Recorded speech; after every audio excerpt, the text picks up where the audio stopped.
Somebody's asking me going back to the Saturdays for lives. Chase says he can't make Saturdays. That's why I've been doing Sundays. And Yeah, also, Saturdays were always hard for me. It seemed like every Saturday I had something right around that time. I don't know if it yeah, was just dumb luck because it doesn't feel like we don't have like anything scheduled for Saturdays. It just always kept working out that way. yeah, Saturdays are tough. And then also usually that's when I have people competing, so I'm like checking. Yeah. So, yeah, and Steve also streams on Saturday, so we're competing with Steve too. That's another issue. He Um, posted something yesterday that he's having like extreme digestive issues, so he didn't go live yesterday. Like, poor guy. Like, if it's that bad, like, Yeah, he's when just okay. wording it that way, you don't word it that way unless it really is extreme. Unless it's extreme. Yeah. he's taking Retatrutide right now. Maybe. Uh, I'm curious what we're gonna see with that in a year or two. I'm taking my first dose today. We're gonna get a Oh. flood of data because everyone's doing it. Steve put a video up on the stem-free fat burner combo, and it was SLU and Retatrutide and some other stuff. But I've seen some guys that are using it on prep, which kind of is weird to me. I mean, if you look, I don't know if you've looked at the phase 2 clinical trial studies, Justin, but one of the potential problems they reported is you don't want to be dehydrated with it because it can fuck up your kidneys. Yeah, yeah. Dehydration's a big issue. Yep. Well, because it makes people not hungry, but also makes them not like you don't want to drink either. Like it kills the desire, like the urge to drink. So like you just do nothing. Like you don't eat, you don't drink. Like you have to really force yourself to hydrate. Yeah, I just feel like the no hunger thing obviously seems amazing, at first, and you don't want to be hungry in prep. But I feel like what happens is when you're not hungry for anything, I think it's going to be even harder to eat the clean food. It's like when you're like, I don't eat for flavor, I eat for purpose. It's like, yeah, but part of the way you're able to eat that bland food is when you're really hungry, you'll eat anything. If you're not hungry at all, I think it's going to be a lot harder to put down some chicken and broccoli, and it'll be a lot easier to be like, you know what, 8 M&Ms is the same amount of calories. I'll just do this. I'll just do it this one meal, and then I just don't have any appetite. But next meal I'll get back, and then pretty soon you're nibbling at junk food rather than eating your actual clean meals. That's actually a really good point, Justin, because there was something about, when you're on prep, how the reward centers in your brain, I feel like they get triggered differently because you derive so much like pleasure out of eating, like just your clean food or even just like small things. Like for me, like the oatmeal. You won't be able to sleep the night before when you get to have extra carbs on meal one or something. You're like, oh God, I'm gonna eat the biggest bowl of oatmeal ever. Where that's and I've used that as kind of a de facto statement for whether or not you really are hungry. It's like when you're hungry, when you'll eat a bowl of oatmeal with no seasoning even in it, just oatmeal and water. I mean, that's hunger. It doesn't matter, when you're chicken and oatmeal or egg whites and oatmeal with nothing but some salt on the egg whites. When that sounds like a delicacy, that's when you're hungry. When you lose that hunger, you're not eating that meal. Yeah, always know guys are deep in prep when they're telling me how good this certain G Hughes sauce is. Paul, you should try this one. Yeah, I know. That's how you know. It's like, no, I've tried it. I've tried it outside of prep. Same with Walden Farms. Good. Nothing will ever beat Justin's suggestion for cheesecake on prep. I remember you had your yogurt. You talked it up, and I was so excited. I thought it was going to be so good, Justin. What was it? It was fat-free Greek yogurt and this sugar-free Jello cheesecake. That was years ago. I remember you talking. Oh yeah, that's delicious. That is like the best I think thing ever. those are the only two ingredients. Yes, those are the only two, and it's delicious. And I don't know if something got neglected in the preparation somehow, but man, no, it's extreme I was pretty gnarly, dude. You put that on a rice cake. So Colin, you make that mix, and you put it on a rice cake, and then you sprinkle a little cinnamon or a little dust of cocoa powder, and then you put another rice cake on top, and another layer of that, and it's like a tiramisu. I think you could sprinkle MDMA on that, and I still would not be acceptable. Well, rice cakes in general. Rice cakes are like everyone at backstage, like, oh, I just can't wait to eat rice cakes and jelly or what rice cakes and anything. And then that's like you're craving rice cakes with anything on them. And then you think back like a month after the show, and it's like someone puts a rice cake in front of you. You're like, what? No, give me some food. I don't want rice cakes. I remember that. Or everyone would always want their first meal after a show. Their first like free meal would be like Quest bars. Yes. It's like they're not terrible, but you can eat a candy bar right now. Your show's over. Go ahead and have fun. Quest bar. Way better. So I did it was probably a year ago, was on a webinar with a guy who was fundamental in bringing GLP-1s like past the research stage. And he actually theorized when he originally kind of invented, like he didn't invent them, but kind of found them, that people would actually stop taking them because they missed that kind of hedonic like feedback loop that you get from eating food that you really enjoy. That would be one of the main reasons why people would discontinue taking them, because they missed out on getting that rush of eating delicious food. See? So a Quest bar at the end of or at the end of your prep, like if it's not the best thing ever and like food is just boring again, like then you don't want to, Yeah, and then when food's boring, you're gonna want to eat food that tastes really, like if there's that reward center is really, really blunted, and you don't have any interest in food, no appetite.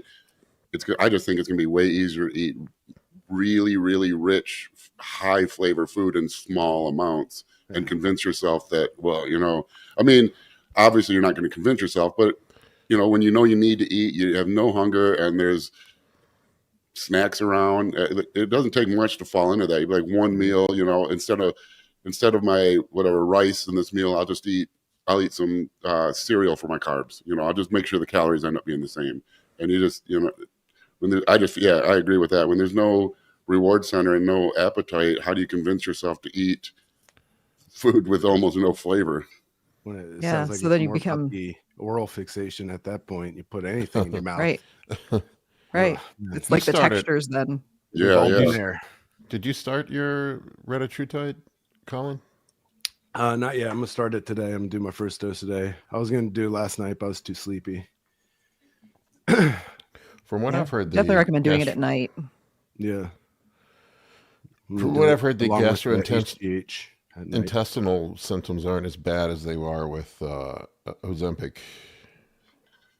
I don't know. The only kind I tried some Jardiance, which is a little tirzepatide, right? Yeah. Yeah, and it was. I'd rather die of obesity. I don't know. It was absolutely. It felt like an immediate. I did this. I got a free sample, so it was like, might as well try it. And this was when I was at my leanest, and so I don't know if it had any different, if there was any effect where I didn't have much body fat to burn, and so. But I felt it was like it immediately kicked me into that like late in prep when carbs and fats are low and you just have no energy source. And it's like your body's really, like even getting up out of a chair feels tiring because there's no, immediate energy available. Everything's felt draining. I felt so unbelievably lethargic and then really just miserable. I felt depressed. There's zero. It was a nightmare for me too. I'm not even a diabetic. It was terrible. I don't know if any of the other ones feel anything like that, but I would just rather die than continue. Jardiance isn't a GLP-1 like no, Jardiance it's different. It's the one that you dump glucose from your into your urine. Out all the glucose. It's a little bit different mechanism of action. Oh, That's yeah. Okay. Yeah. It's not a GLP-1. Fosin, if I'm saying that. It's a kidney medicine. Yeah, it makes you excrete glucose through urine. So you pee it out. Yeah, what's the acronym for that one? Like, is that the SG? Yeah. They're SGL2 inhibitor. Yeah. Severe side effects: ketoacidosis, urinary tract infection. Yeah, you can get necrotizing fasciitis. That's nice. Yeah, you can get but the ketoacidosis is not.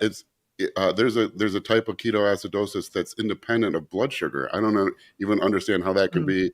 Yeah, but it was like non-elevated blood sugar ketoacidosis. That could be I scary. I Wow, felt if you like didn't know I the felt like symptoms. what I read. You know, my daughter was DKA once when she was about 7. Shortly after she got diagnosed with type 1 diabetes, and I remember how miserable she was. That's what I felt like. Hmm. Yeah, so no to Jardiance. Jardiance, he says Jardiance is fairly similar to metformin in effects from what I understand. I don't know anything about it. I mean, Yeah, lots of in affect, like how at like the level it improves your blood sugar, maybe. I mean, there are different mechanisms. Metformin works through cyclic AMP, but yeah, but I don't know how anyone takes that. Hmm. I was using metformin for a while, and then I haven't really. Other than once in a while I'll pop it on my low day, just to kind of reset things, but I haven't touched it really since using Berberine. Yeah. Berberine's pretty powerful and has less of the GI side effects. I mean, Yeah, less metformin. GI side effects. Metformin seems to crush my strength in the gym too. My only issue with Berberine is its lack of bioavailability. I just wish there were a product on the market that. That's why you got to go with a permeability enhancer, and then What? you can take a Suppressor Max Surely and have such a higher thing blood doesn't levels at exist. hour 6 than regular Berberine has at hour 2. Oh, I saw you launched your ATP Yeah, product. it's been crazy. Yeah, it was busy launch. Yeah, Awesome. we came out of the gates slightly staggered, because our shipping department can get overwhelmed, and it has been. But we launched just a commercial that we put on both Instagrams, and then the next day we did an email campaign, and then and then on Friday the third day we launched an ad that's not being posted on the pages, just as an ad that points to a special landing page that offers a discounted purchase on your first purchase, and the sales have been we can't keep up with shipping. Anyone need a job?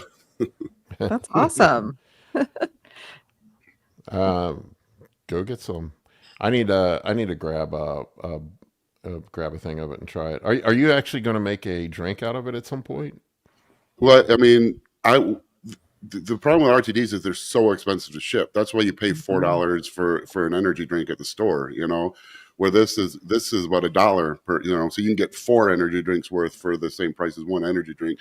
What I'm thinking about doing is doing test tubes with because it's effervescent pucks. So like a test tube with 5 pucks, and then you can grab a water bottle at if you get it it's at a gas station or whatever. Then you can grab a water bottle with it for 99 cents, and then you just drop one in. Because it's the exact same size as a little smaller, obviously, than the top of any water bottle or soda bottle. Oh, cool! That's really and cool. it drops in effervescent like Alka-Seltzer, and so it dissolves into a drink almost immediately. Hmm. And we'll do a commercial showing that at some point, like showing the process, dropping it in, watching it dissolve, and so the delivery is so you don't have to wait if you're taking. Yeah, yeah. I mean, you should take, because all it's going to do is make your insulin even more effective. You want the effectiveness of the insulin. If it allows you to take less insulin for the same effect, that's what you want. You want the effectiveness of the insulin, not just how much insulin you can take. Someone with an A1C of 14 can pound insulin without going hypo. That doesn't mean they're going to get more growth out of it. All right, so let's talk about Chris Bumstead. What'd you guys think of Bumstead? That was crazy. I was shocked when he came out. I was really surprised. I thought not only did I think he looked good, I thought he fucking dominated. I don't know dominate, because I think he looked amazing, and I think in photo, his conditioning is stellar, despite. But I think a lot, do you remember when Levrone came back? Yeah, and it was hard to see in one shot. If you'll watch when he poses, there's like a depth or a thickness that's kind of missing in the transitions. But I still think he's probably going to win. I think he looks insane, but I think there's just right there, you can just kind of see in between poses that the depth isn't quite there. But if if there's only judging the posing, which is what the IFBB criteria is, which I don't think that is what they do, but they're supposed to judge each pose separately. If you're doing that, I don't see how anyone beats them. I don't really know that anyone beats them either way. Yeah. Poor Martin, you could see him. He keeps wiping his tan. His tan is running really bad. Yeah. His tan looked terrible. And, you know, his tan looked bad. He posted a video of when he arrived in Prague a few days ago, and he had done a couple of like a base coat at that point. Look yeah, it looked bad then. See all the runs down? Yeah, that sucks. Well, and there's a patch on his back that's weirdly dark, and like it looks like he almost got a second coat put on, like with his shorts on. So it, yeah. He also looked Chris's watery, and he started breathing so heavy at the end. His tan looks terrible. Like he really, especially when they came out for that the third round, like he was breathing heavy. He wasn't controlling his core at all. Yeah, you see, Chris just kind of there, like not posing. He's definitely not as dense as the other guys. Yeah, but I still, I mean, he just looked. If that's the path that the open division takes, I'm all for it. I mean, look at how tiny his waist is. I know, it's wild. It's nuts. His front lat is unbelievable. That's like Dorian quality. Yeah. You know what's crazy? His legs really look good. When I was thinking about it, when so much better than the classic. When I watched the Olympia, Martin had outside of Hany probably had the tightest waist in the open, and Chris makes him look all blocky. I know. Yeah, see, like there, right before they hit the rear poses when he's kind of staying relaxed, you just see there's a lack of depth and thickness. I don't think if they, the judging criteria for the IFBB is each pose is judged on its own separately, and so that was always the argument for why Dorian would win, because he would win 4 of the 7 poses. Both back poses, side tricep, and front lat. And the criteria, if I remember right, is size, shape, symmetry, and condition, right? Yeah. Yeah, but even there too, it's in between poses when he's relaxed. Just like you can, there's the thickness. He just looks so. When he hits the poses, though, the quality is incredible. Well, he's an excellent poser. He just he's presents himself very well. Yeah, I don't know if anybody does it better, to be honest with you. Because he has some weak points, but his quads when they're not full or not positioned properly cannot look that great. His hamstrings, when he does that twisting, when he's not pressing his other leg against his hamstring to flop it over, can look a little shallow. His biceps aren't that great, but if you only can know that from transitions. He hides. I mean, I don't want to say hide because it's not like they're glaring weaknesses, but he doesn't present any flaws in his posing. I mean, I don't know. He's just a professional. I don't know a better way to describe it. Guy's just a professional on stage. Mm-hmm. Yeah, the guy that was in 4th place, that German bodybuilder, he looked amazing too. I mean, was he the one who was in really good condition? Yes, he was really, really tight and just like looked awesome. I mean, like looked so good. He also just looked so pleased. Like he really had a great presentation. I like that. When someone gets in first call out and they weren't expecting it and they're in it because they deserve it. That's the guy with the camera phone in the background behind in the backstage trying to sneak around. Yeah, I was just shocked when he came out and did that. I was just like, whoa. Like I was not expecting that. Front lat is just really, really good. That too. I mean, he does every pose perfect for his body. Yeah. Yeah, there you can see just the back thickness, just kind of just not quite up to open level. But when he hits the pose, you don't see it. Yeah, it's tall. When you're tall, it's hard to get back thickness. Man, I don't know what Hany does, but his guys are always dry. I know what he does, but does it have anything to do with diuretics? It's not so much that. I don't want to say because I've talked to people that work with him, but it's not necessarily diuretics, but it's something related to hardness, and that's very high dosed. Winstrol or Halo testing. I had to say it's AIs. Like 3 different ones in a full dose per day. But Yeah, I know. I've seen other guys that do that, and I was like, "What the fuck is that about?" Well, I did. I that's did. risky though, because you can get if you look at if you take a Arimidex, especially like at if you get up to like 2 milligrams a day, there's weird interactions that start to happen. You can get crazy high blood pressure, which can cause then water retention, and that it's and it can cause, like, I think, blood sugar spike, where then you're not going to fill out, and that you're not going to look amazing with a blood sugar of 200. So it's like he must have some, because he doesn't do any single one in crazy high dose. But I did the last 2 days before my show this year. I did both the Arimidex and Letrozole. I've never done that before. Yeah, Letro seems to, I mean, it shouldn't, like, if you look at the mechanism, the pharmacokinetics, it shouldn't really be much different, but it seems to hit harder than everything else. Yeah, you can, but you can destroy it with 3. I couldn't get my estrogen back up for like it was almost 2 months after the show. I've never had that happen before. Well, you did use Aromacin? I was using Aromazin, and then I dropped it the last week. I switched to Letro. Well, because Aromacin's a suicide inhibitor. Yeah, it's So once suicide. those enzymes, so you only make new estrogen when you produce new enzymes, which is going to take a while. And then Primobolan, Kurt was talking about the one metabolite from Primobolan acts like a suicide inhibitor as well.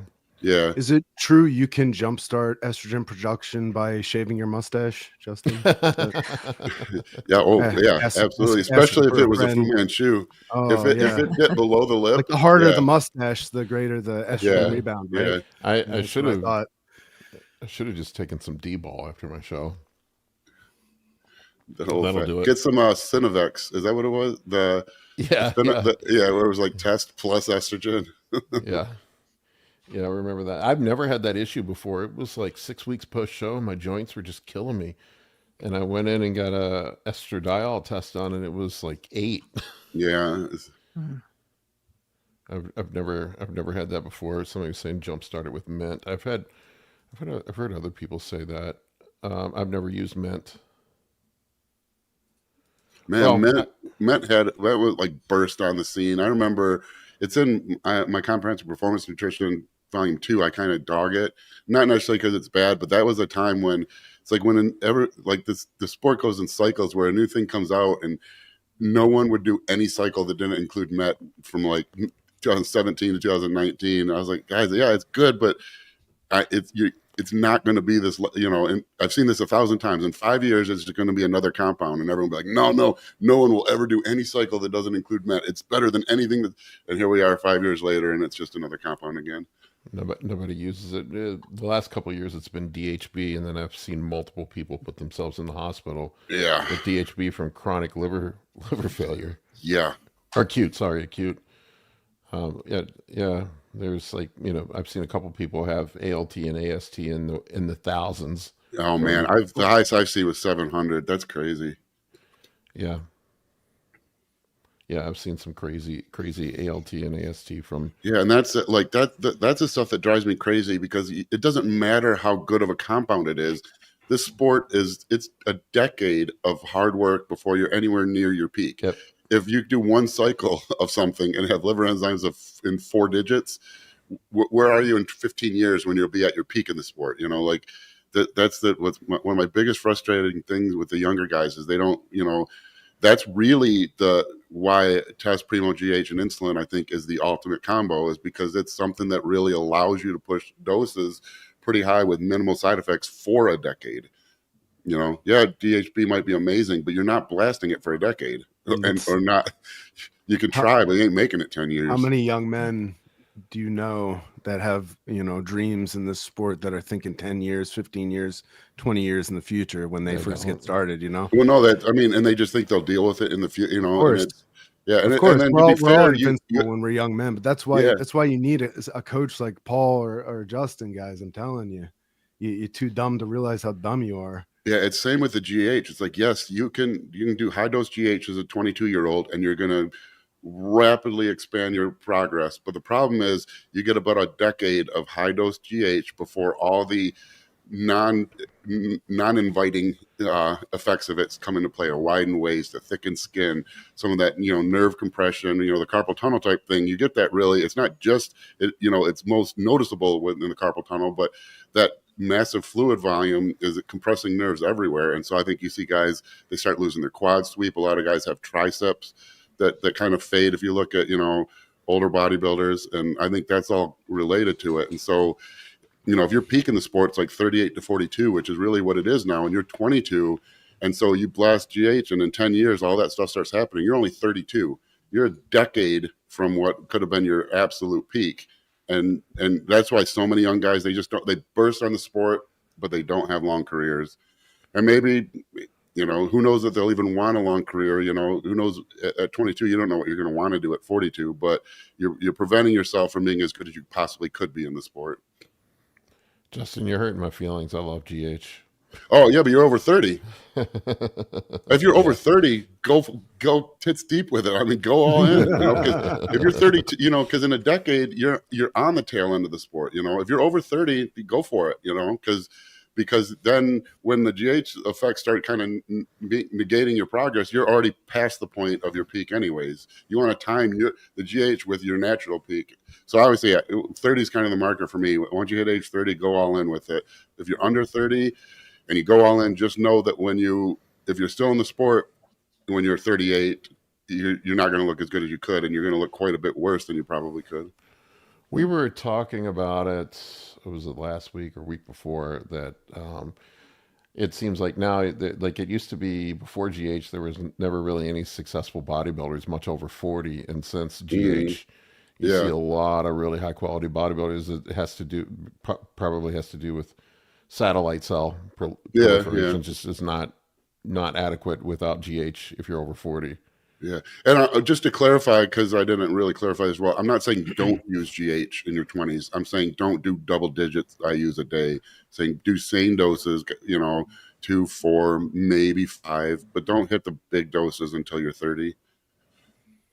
Yeah. I have briefly pushed up to 18 units just in testing it, and I'm back down now. I don't know how Chase does 18 units. I don't know. I get Gyno if I use a lot. Someone asked a guy named Justin, actually, not me, but a different Justin. I mean, probably another really awesome person, I would assume. But he asked what causes, because the IGF somehow raises estrogen, but I think there's a prolactin action also. I don't even remember exactly what the GH estrogen interaction was, but I know I get Gyno if I use the high doses. I don't get Gyno from the only thing that gives me Gyno anymore is Deca.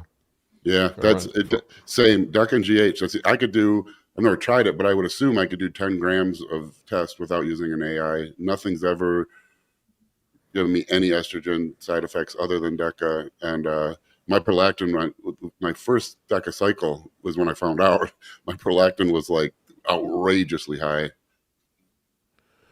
I wish Kurt was here because I don't remember the pathway. I think it's through IGF-1, but I don't remember. Yeah, I believe it's IGF-1 if I remember. I have some notes somewhere about it. I'll see if I can find it. Blue collar? But yeah, I ran. Let's see. I'm back to using the Serostim too. I know people get angry about me about this, and it could be just all placebo. But like 18 units of the generic GH just didn't hit like the 9 units of Serostim. I'm a week into using the Serostim, and I'm fuller already. We got a presentation coming up. I'm working with one of my clients who does research, and there's some stuff in the manufacturing process where they seem to cut corners on the generic GH that we found out that may affect the absorption rate of it. That while it may test out at the same purity, that it doesn't absorb at the same rate because of the impurities and stuff that are in it.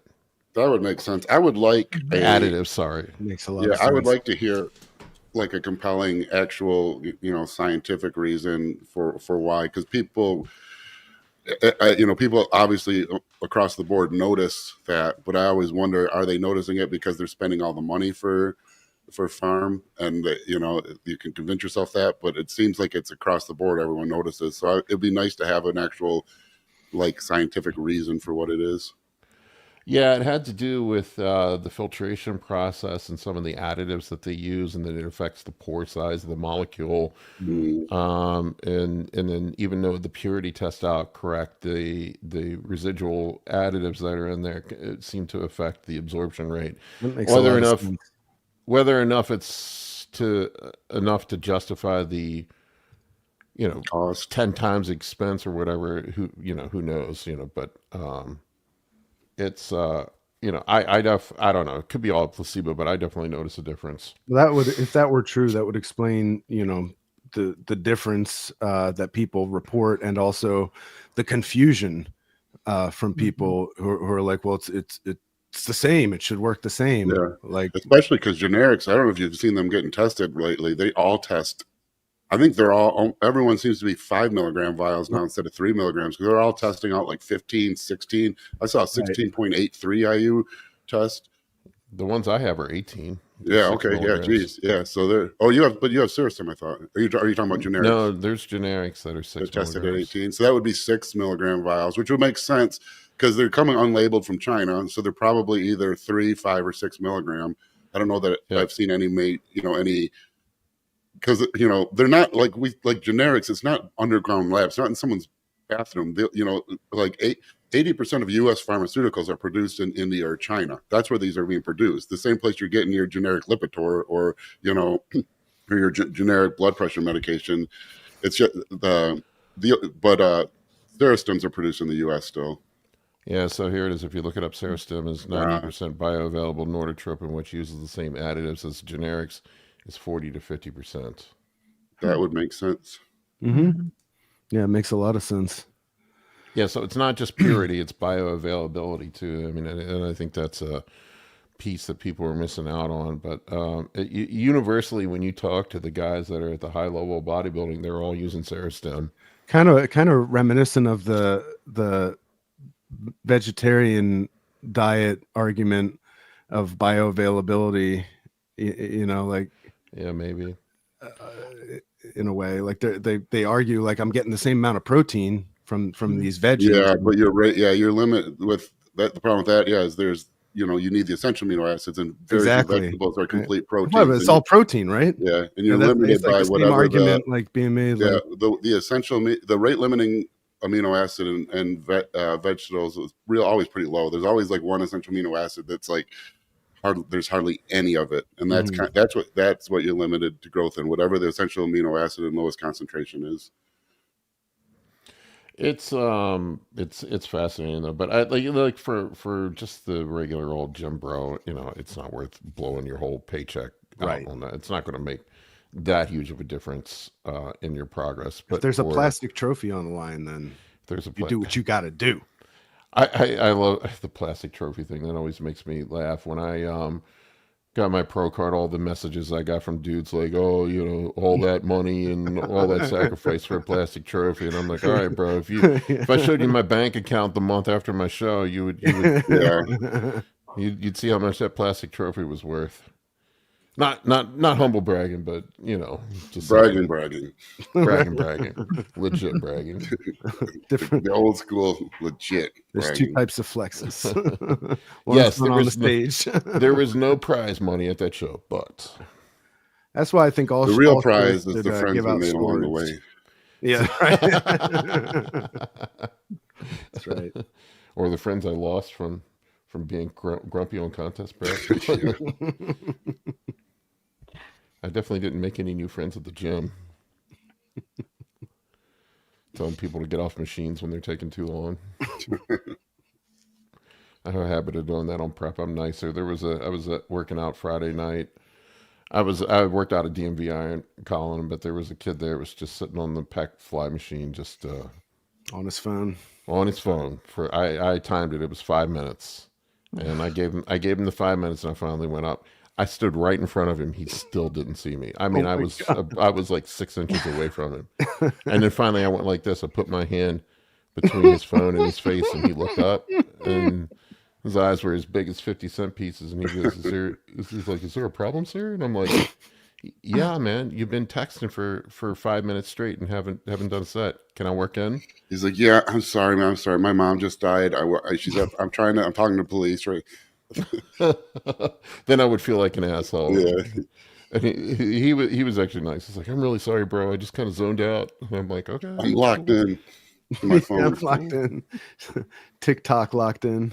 I could see he was scrolling TikTok when I rolled up, man. He was like Okay, a fucking zombie. I never get on TikTok, but the very few times I do, I'm so glad I never do. That is the most brilliant algorithm for getting you locked into crap you don't even care about seeing. We can't stop watching. I had to take it off my phone, man, because I couldn't stop scrolling. I'm like, this is not good for my productivity. Yeah, I can't look at this shit. I can only handle one. All right now I'm on Instagram. That's my one. Facebook's there for like mom and grandma and all that sort of stuff. yeah. TikTok Facebook there when I want to let see other people send me TikTok stuff. I don't get on there myself. It's too. You're right. I can feel like it's like cloying. It's drawing me in. Like as soon as I sign on, they're like, would you like this selection of asses? Like, yeah, sure. Let's see where this goes. I'll watch your TikTok videos in a month when they're on Instagram after they're not cool anymore, like a 45-year-old man should. Yeah, Paul, this is a new them. segment at the gym. It's going to be Tough Love with Paul, Gym Etiquette with Paul Barnett. I am a bodybuilding educator, thank you, and I educate people on proper etiquette in the gym. Colin and I talked about making a series of videos where we don't like record other people, but we just do parodies of gym etiquette. I think that would be fun. Mhm. all of the big things that people do. Yeah, I have a couple pet peeves that just drive me fucking nuts. The guy that's doing the supersets and Or the giant sets at giant 6, sets 6 at p.m. on six- a Monday. yeah, when it's like a fucking sea of people in there, and I'm then supersetting. I'm using this machine, that machine, the cables, and these dumbbells that I've got stacked. Yeah. I had this experience also. This is a very different gym than ours. With DMV Iron, it seems to be mostly 21-year-olds there. There weren't really any hardcore bodybuilders there. But I had another experience. I saw a machine where a guy put his towel in his drink on it, and I watched it for a while, and he wasn't on it, and it was like I needed it, so I just took it off and set it down. And then he comes running back over, and he's like, I'm saving that for my next set. And I'm like, no. No, you're not, man. You're That's over not there how this working works. on thing. No, this is not a. Yeah, see, this is a public gym. There is a I'll gym work where in you with can you. save it. I'm working in, man. I'm sorry. Oh man. Gracie says off hours at the DMV Iron, you get some real bodybuilders showing up. Oh, okay. Well, so maybe that's what I need to do, Gracie. I was in there at 6 p.m. on a Friday, and it was a zoo. This is You need to do flip flop reviews. this is Which hilarious. Jesus sandals are the most anabolic? Birkenstocks, right? I mean, there's only one choice. Paul, tell me that I have not started a trend at the gym. How many Birkenstocks? How many young people have you seen wearing Birkenstocks at the gym lately? I'm a fucking trendsetter, y'all. Yeah, I have seen. Well, you got me wearing the anabolic sandals, but I refuse to wear them when it's below 50 degrees. You're committed 365 days a year. I put on boots when there's enough snow on the ground. I'm not a madman. I've never seen you wear boots to the gym. I definitely have like twice in the past 6 years. It doesn't matter how cold it is, Collins, in booty shorts, a tank top, and sandals. It'd be 20 degrees outside. It's called. He'll wear a jacket. Yeah. The mama didn't raise no fool. But you know what that's called? It's called dressing for success. Okay. Okay, what did you guys? I gotta move on to this one. What did you guys think about that shit show Tyson fight? Did you watch it? It was sad. I had to watch it on Antonio Brown's phone on Twitter because Netflix was absolute garbage at our house. Yeah. But what were those training videos we were watching? Tyson put out all those training videos where he's moving like 1988 Tyson, and then he gets out there, he's got a knee brace on, and he's moving like an 88-year-old Tyson. Yeah, he was doing the old man shuffle. I think It was not. I mean, not a good thing. nobody is ever going to be able to say for sure, but I just feel like he was never going to win that fight. He was never No, going to knock I didn't think he was going to win, but I thought Paul we'd see a out. flurry or two because just I mean, it was we what was never. it, only like 5 years ago that he fought Mayweather. Yeah, and he looked sharp, but he put out all those training videos, all those videos on the internet for months leading up to this, where that one where he's hitting the water bag and he threw like 5 punches in a second, and and he was doing his Bob and peekaboo thing where he kind of he does that shuffle to get inside, and he looked quick with that, and or even if his legs weren't there, just his punches didn't even seem fast. I mean, he had the first round, he had one good left hook. But then after that, I think in the same round, it might have been the second round, he had a right hook set up and he pulled it. And then Paul kind of like tucked and ran with it. And it was just the weirdest thing. And then from then on, I mean, I can understand like being tired, like that fatigued, and not in the later rounds, but it just seemed like there was never the speed out. I thought we'd just get at least one or two flurries. I mean, I kind of knew he wasn't going to win, but. Yeah, There was some rumor floating around that the contract was that if Tyson knocked him out in the first 3 rounds, that he didn't get paid his full money. right. Which is a way of sort of helping to guarantee that. Yeah, because I don't know how he's going to gas after. I mean, what 58-year-old Iron Mike or no Iron Mike? I mean, he's going to gas like. Oh, anyone's going to. You just like being. I mean, he was like an alcoholic. I'm sure he's got some level of cardiomyopathy from that. Yeah. There's no way his ejection fraction's like full 65%. It was impressive that he did what he did, but I mean, like I didn't want to see. That's not the spectacle I wanted to see. No, I just wanted to see one last Mike Right. Tyson flurry. That's what everybody wanted, and that's why it's brilliant. Everybody is going to tune in for what they wanted to see, not for what they knew was going to fucking happen. And they still got everyone's money anyway, Yeah. So I don't know. He just looks leaves a slow and bad old to taste in me. my mouth. I don't like it. Yeah, it was not good to watch. It didn't leave you feeling good. No. It'd be like Michael Jordan coming back for one more game. I'm like, I don't want to see that. Yeah. I want to remember MJ the way he was. Yeah. Now that being said, he got the bag. Congratulations. 20 million. Right. Yeah, you can't front on that. Good for him. It's a nice thing to ride off in the sunset with. Isn't it? Supposedly he's perpetually broke though. He gets the money. Well, I guess he makes $900,000 a month from his weed thing. I saw. Does he? That's what his contract crazy. is or whatever. I think I don't know how it's set up, if he's owner or just that, but that's apparently what he's paid each month from it. That's crazy. Yeah, apparently there's some money in weed. Who knew? Who knew? You saw that coming.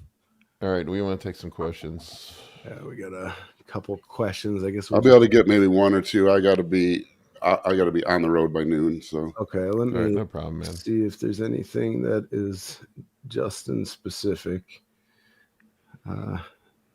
No. So we'll just start at the beginning. George, any of you have experience with pancreatitis or pancreatic insufficiency or exocrine pancreatitis? I had pancreatitis once. I had aplastic anemia. I had I think benzene toxicity from working with diesel fuel in 2018. But yeah, pancreatitis was terrible. That was miserable. That was painful. Yeah, I've heard it's awful. I have pancreatic insufficiency. My doctor speculates it's from my chronic Lyme disease that I had, and that fucked my immune system. You know what's so weird? I never saw, in 20 years of coaching, I never saw pancreatic insufficiency. I've seen it like 3 times in the last, 4 or 5 years. Just never, if there was any blood sugar issues, it was always tissue sensitivity related, or someone was legitimately type 1. But I've never had someone like diagnosed with pancreatic insufficiency until very recently. Seems like maybe 4 or 5 years ago was the first time I ever saw it. I don't know. Wow. I think it's probably I think we're going to see it more because I think, like you said, there's probably some kind of autoimmune stuff. And with autoimmune disease, it's just like skyrocketing each decade. Yeah, I mean, I had a 2-year run of being on antibiotics, some IV antibiotics. It was fucking brutal, man.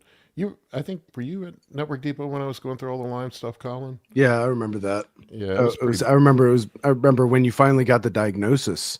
Yeah, You had been miserable for a while leading up It's to that, supposed to not be. even knowing what the fuck was wrong with you. It's supposed to be miserable.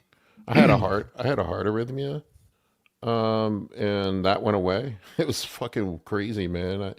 I was like my joints and everything. It was just, they misdiagnosed me with lupus, Mm. and then finally figured out that I had that. But they think that that's what caused it. But it's weird with the pancreatic insufficiency. Like sometimes I need insulin, sometimes I don't.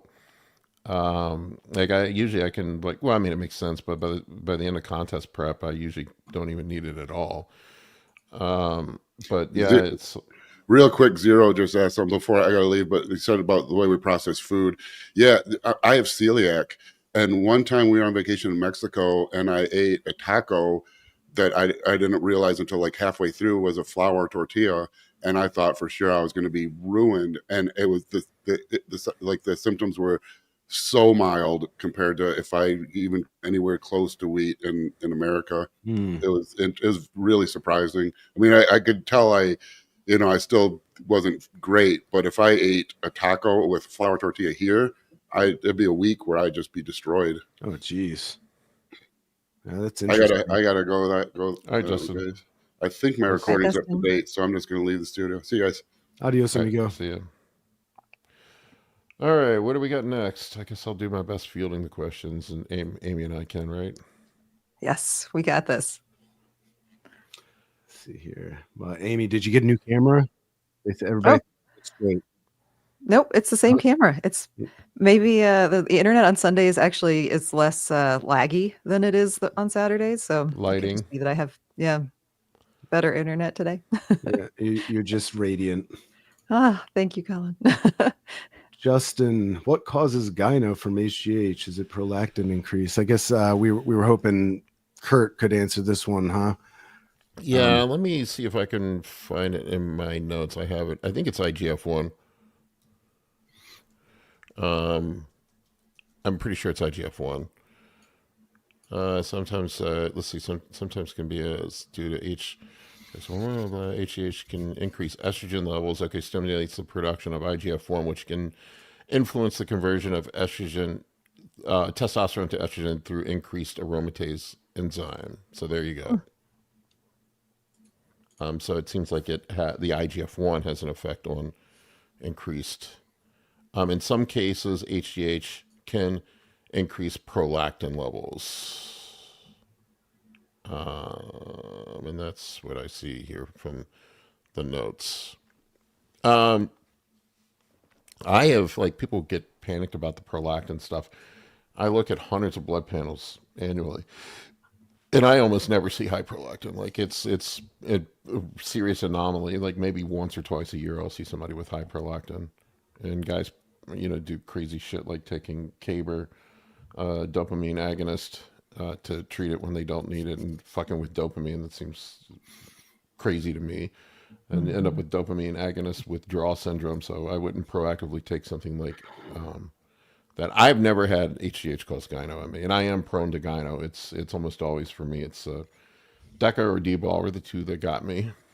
Yeah, I would imagine if anybody was gonna have a problem with HGH and gyno, it would be you. But you've never complained about that. Nope, never.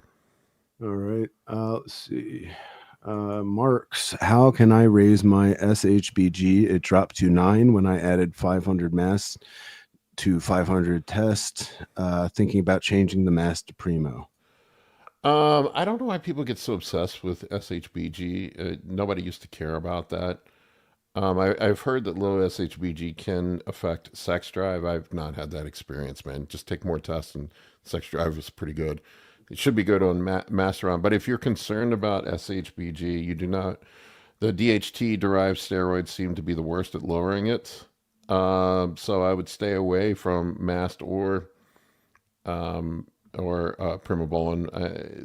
Specifically the orals, Anavar and Winstrol seem to be really bad at lowering it. Tamoxifen, I've seen in studies where tamoxifen can raise it. I don't know how effective it is at raising it, but probably cutting out the Primo or Masteron and just going back down to TRT for a while. And if you wanted to run some tamoxifen with it, it could potentially bring it back up. But I don't know. For me, it's funny the SHBG thing, because lower SHBG means more free test, and I don't know.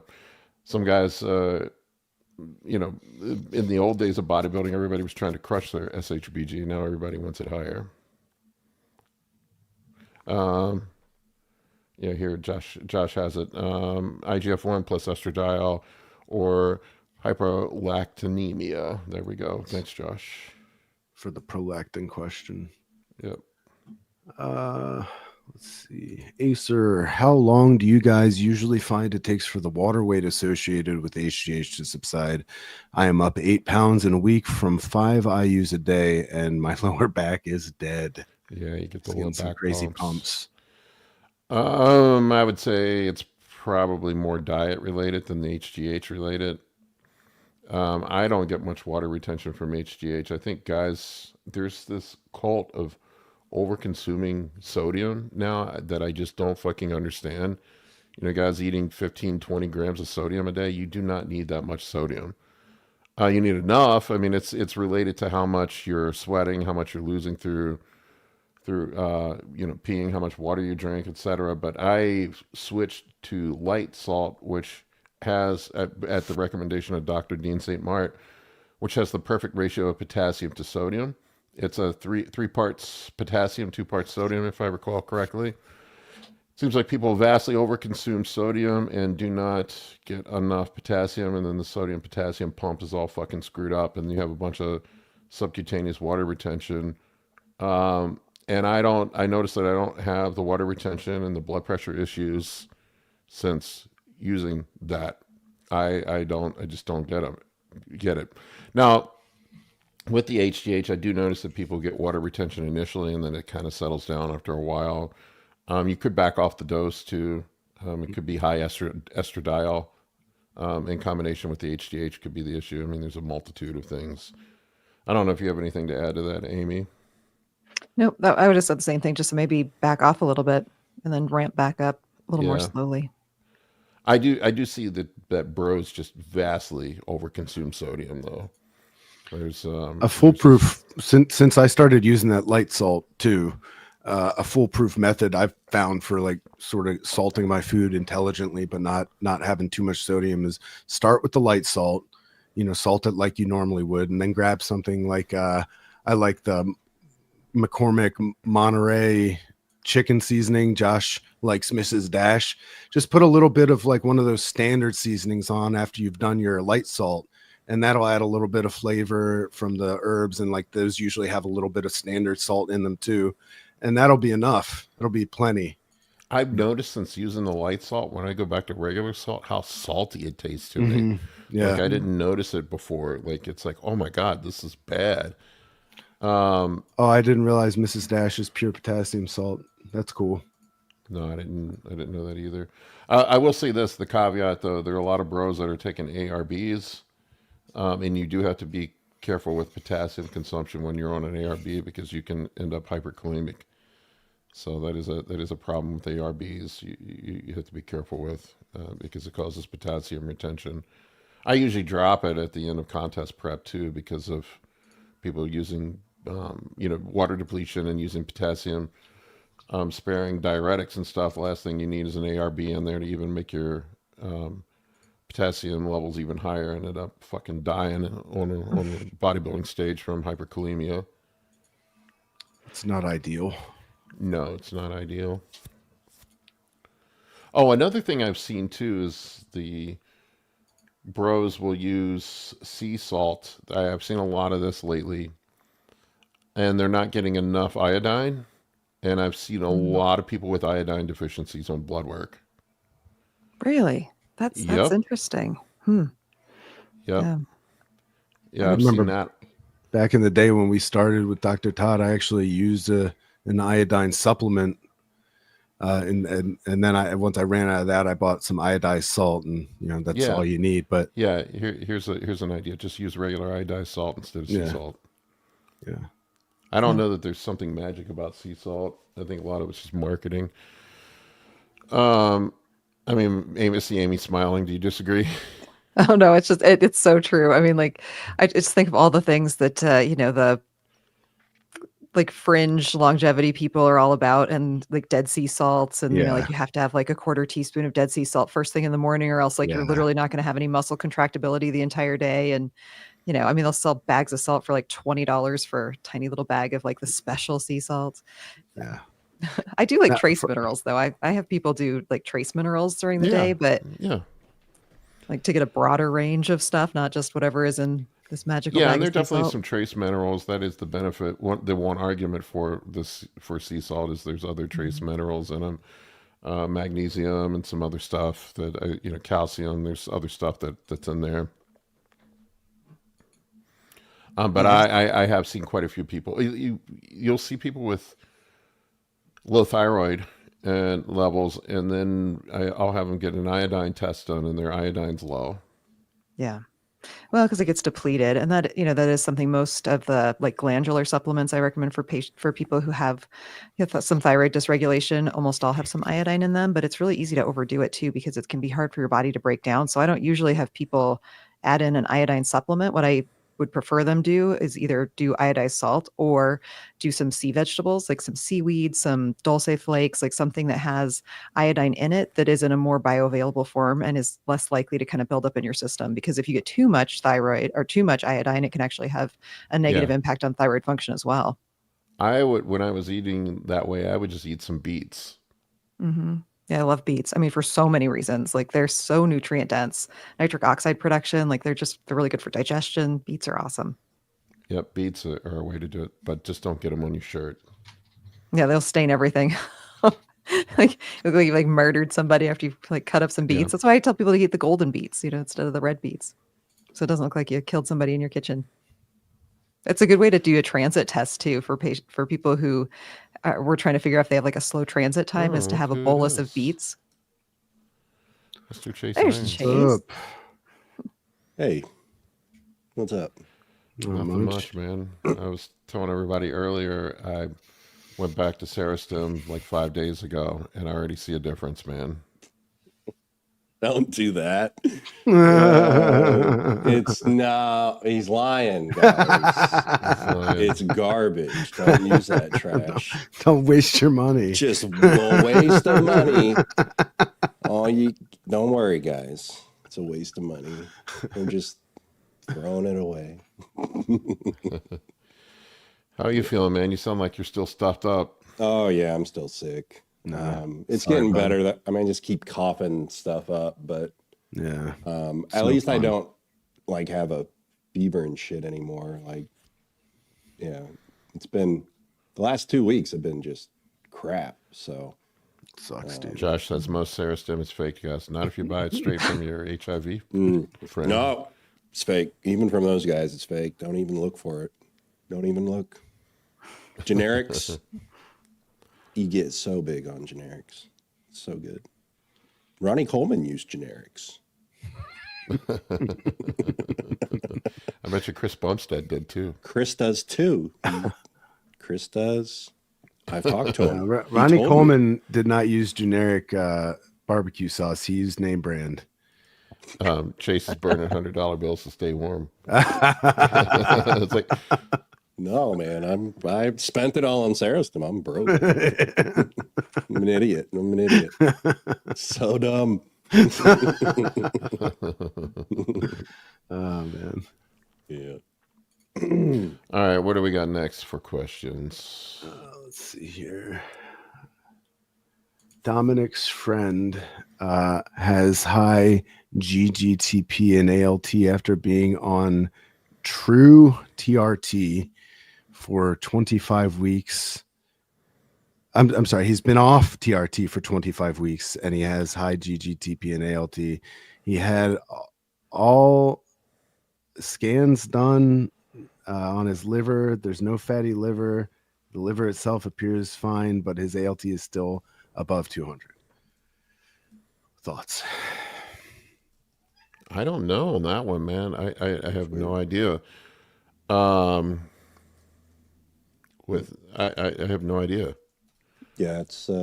that's Want to pretty know what other weird. supplements he might be taking or what else is added in, what his doctor thinks. Like a All lot right, of other Amy, questions there. are you I mean, a drinker? only ALT is high. Like, yeah, that makes it even more weird. Yeah. I just asked ChatGPT. Let's see what ChatGPT says. Statins could be a possible. Acetaminophen abuse. Green tea extract or valerian root could be another possible. I'd be curious to see if he drinks too. Yeah, there's so Yeah, many other variables that could be at play there. Usually when you have a liver issue, both ALT and AST are going to be elevated. Mm-hmm. yeah. Or it's like I if would you have to trained think. really hard before you went in, like they would both be high. But it's just like Yeah. to have one that's elevated, that's pretty weird. So I think there's Especially got to be a after- supplement or something that he's taking that is Yeah. causing that elevation. Oh, this is another possible gallstones. I mean, he'd have other. I mean, he'd be having symptoms. Other Yeah, than some- bilirubin would be high too if you had a gallstone blocked, right? Yeah, Josh Perry needs to Yeah. consult with a physician. Yeah, Yeah. go see a doctor. There you Yeah. go. Yeah. Do you guys see any issues with taking 10,000 IU vitamin D daily? I do. Yeah, I think a see that's issues with pretty that. common. See, a lot of people. That's a pretty common dose, I think.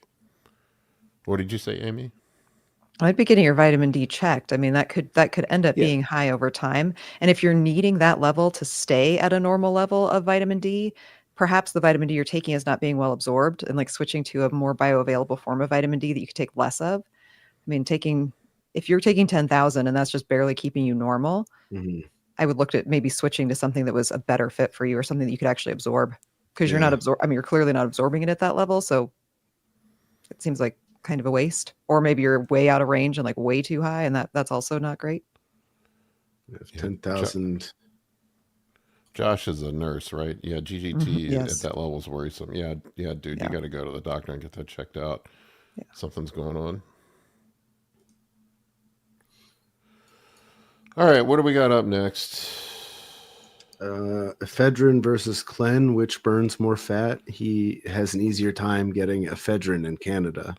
I mean, I'll take Clen over ephedrine any day. I do both. Same time. I mean, I do both, but if I had to Yeah, I choose do between both. one or the other. I Yeah. like ephedrine for work because it helps keep me focused. It does do that. It's a Yeah. little- Ephedrine's also kind of got like an appetite suppression bit to it.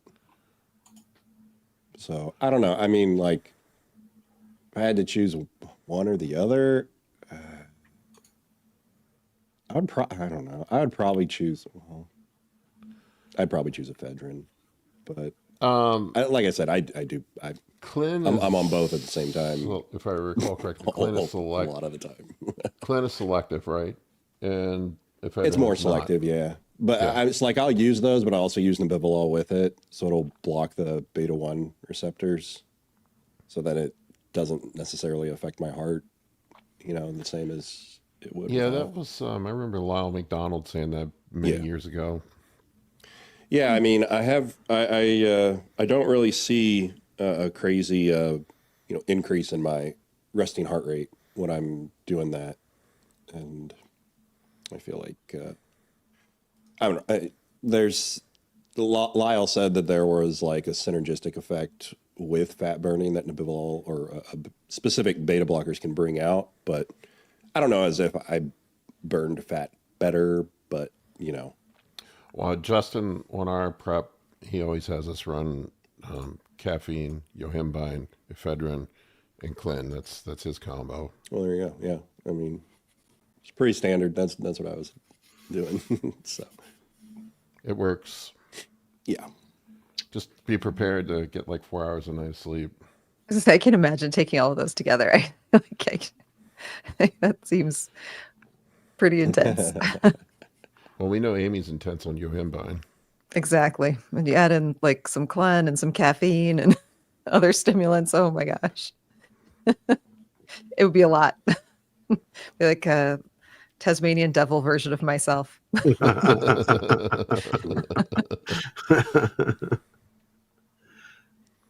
The Tasmanian devil. There we go. Mm-hmm. I knew there was a Exactly. pun in there somewhere. Matt, I wanted to.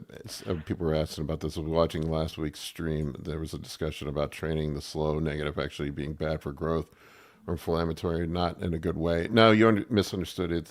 They're talking about the whole stretch mediated hypertrophy thing seems to be incorrect for most muscles, where you're actually just doing more damage with the extreme stretching. There's some evidence now that actually causes more harm than good. I Remember don't back think in the there's a day, problem. Go ahead. it was Chris Gethin. He would do these workouts where he would put muscles under like extreme stretch, like at the end of a set. So like basically burn out on a set and then like put a calf, like if you were doing calf raises, and like go down as like as far as you could stretch and then do like one more like really forced rep up. And I thought the same thing watching him do that, like, oh my gosh, like that is just a surefire way to tear something. Yeah. That was when I trained with Dante Trudell. That was one of his things that he had people doing was the But extreme. not for stretching. every muscle. No, Only it wasn't for everyone. certain ones. Yeah, it was. Yeah, only just for once certain you could get into that extreme stretch. Right.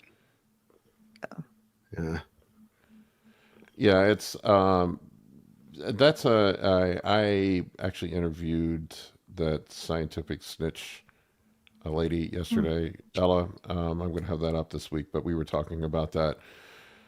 But there is a difference. Like everybody, the old bro thing was that you have to tear a muscle down and build it back up. That is just not true. Muscle Right. damage is damage. Stimulation is stimulation. There's a very different, Yeah. You don't have to cause undue damage for growth, but you do have to confuse the muscle.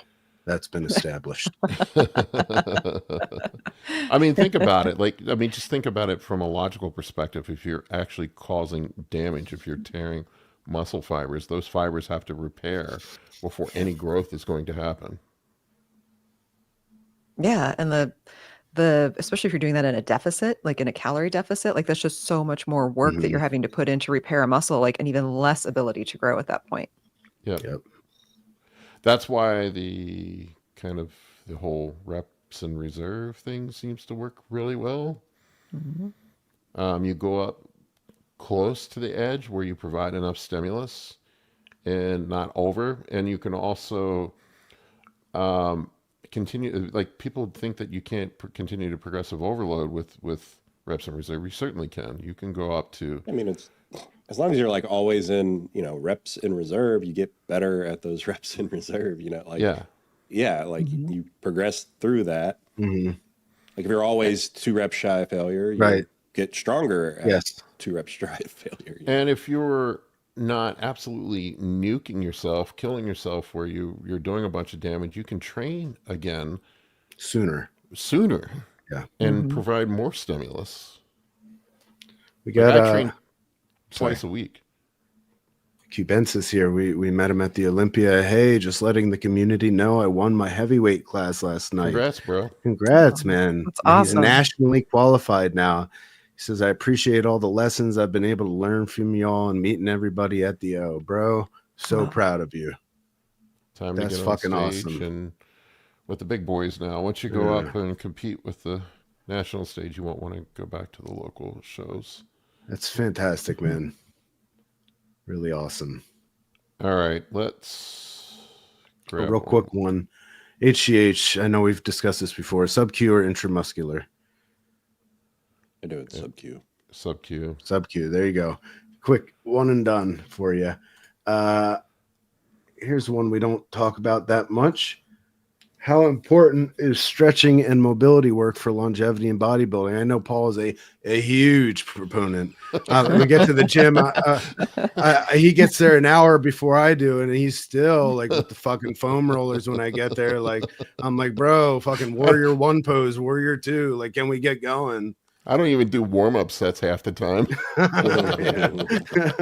So I show up late to the gym. Paul's already like, 2 sets in. He's got the max weight on the bar, and I'm just like, all right, I guess I'm starting with this. I'm like, the whole warm-up set thing. Well, one, I don't do any recovery or or mobility work at all. Zero. Me neither. Is it important? Probably. Probably. If I start to feel something, I'll start doing some stuff. I mean, really, the only thing that ever acts up on me sometimes is my shoulder, but basically, all what I need to do to make sure that stays in line is I'll hang from a pull-up bar for a minute a few times, and it'll loosen itself up and go back to normal. But I had one of my clients recently asked me how often I get body work done. I'm like, what the fuck is body work? And he's like, like getting a massage done.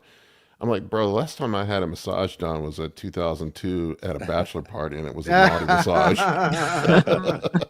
That being said, Highly localized massage. That was a very localized massage. That being said, I do actually go get massages weekly, so that probably saves me a little bit from stuff. But still, I feel like my weekly massage now, I know, because I've been going and doing that for has it been 3 years? I mean, I know that guy so well. We pretty much just chat the whole time, and sometimes he forgets. He goes through the same routine, full body routine every time, and I feel like, I go there to chat with him about whatever and bodybuilding and stuff, and sometimes he's not as aggressive with his massage work as he usually is. I probably should get some massage work done, but I do have a power massager. I use on myself. I just sit at my desk, and if my shoulder's hurting, I'll grind it out. But like warm ups and all that stuff to get ready to lift. I'm thinking to myself, dude, I see the guys that come to move furniture. They're not warming up with the end table before they pick up the couch. They just pick up the fucking couch, man. A random quote I like from somebody that you wouldn't expect, but you remember Jack LaLanne? Yeah. Yes. Back in the day, Jack LaLanne. Power juicer. I believe this quote is attributed to Jack LaLanne of all people, but someone once asked him the same question, is it important to stretch before working out?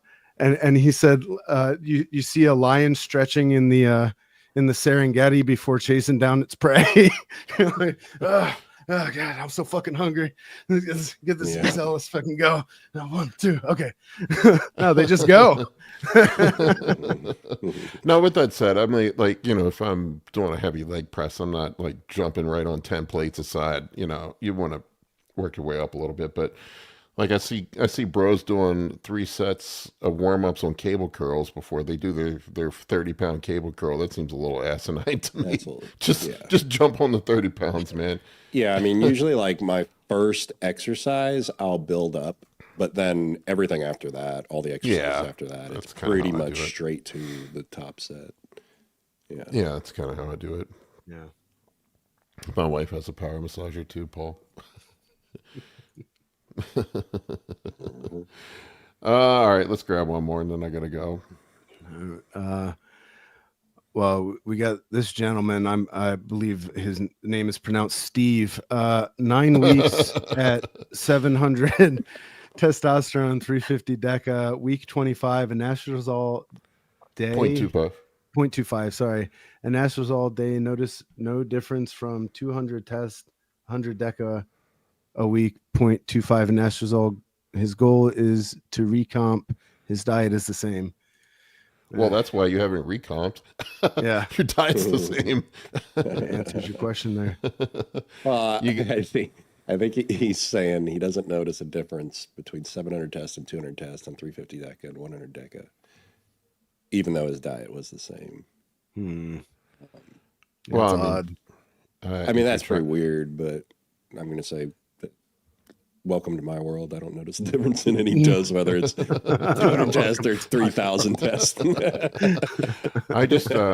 I'm channeling you, Chase. I just moved. Well, this is high for me. I just moved up to 1,800 test. You made Chase make a noise, Paul. You must be on the right track. Wow. That's the highest my test has ever been. Ooh. Pretty nice. I doubled. I went from 900 to 1,800. No, I mean, it's yeah. The only thing I notice is I'm humping the arm of the couch. You know, Yeah. that's the only difference I've noticed. My joints don't hurt as bad. There's that. That's good. Yeah. No, I've only been on 500 for the last since the Olympia. Really. I mean, I took like a week off. I was pretty much but yeah. 300 a week. People don't believe me, but I was 300 a week and 9 units of GH, pretty much all the way up until the week before the Olympia. Yeah. And The then week of, I was like off everything, and then besides like peptides and shit, and then I had the week off after it, and then started 500, and just been chilling there for a little bit. I went to 900 tests, 600 EQ, and I think the EQ fucking nuked my estrogen. Yeah. That'll Yeah, my joints were killing me, and then so I doubled the test, and now I feel better that I doubled the test. It's good. Good idea. I just stick with my 2.5. 2.5 milligrams. People ask me like, how do you even get it that, like, how do you even dose that tiny amount? Math. Yeah. Do you like get it specially compounded, or like do you have it? It's like 100 milligrams per No, it's actually 10 lower mil than or that. something. It's 25, so it's Yeah, I've seen the 25 per mil. 25, yeah. and then you just drop, Nice. 0.1. Yeah. Yeah, I've seen the 25 before. All right, folks, I got to wrap this up. I got a consult call coming up, and I need to eat. It is a high carb day. Thank you. Sorry about the stream issues at the beginning. Yeah, it was about 10 minutes. Not too bad, but yeah, sorry about that. Sorry about that. It was the residual left over from Mike Tyson fight. Yeah. All right, guys. Have a great day. Take care.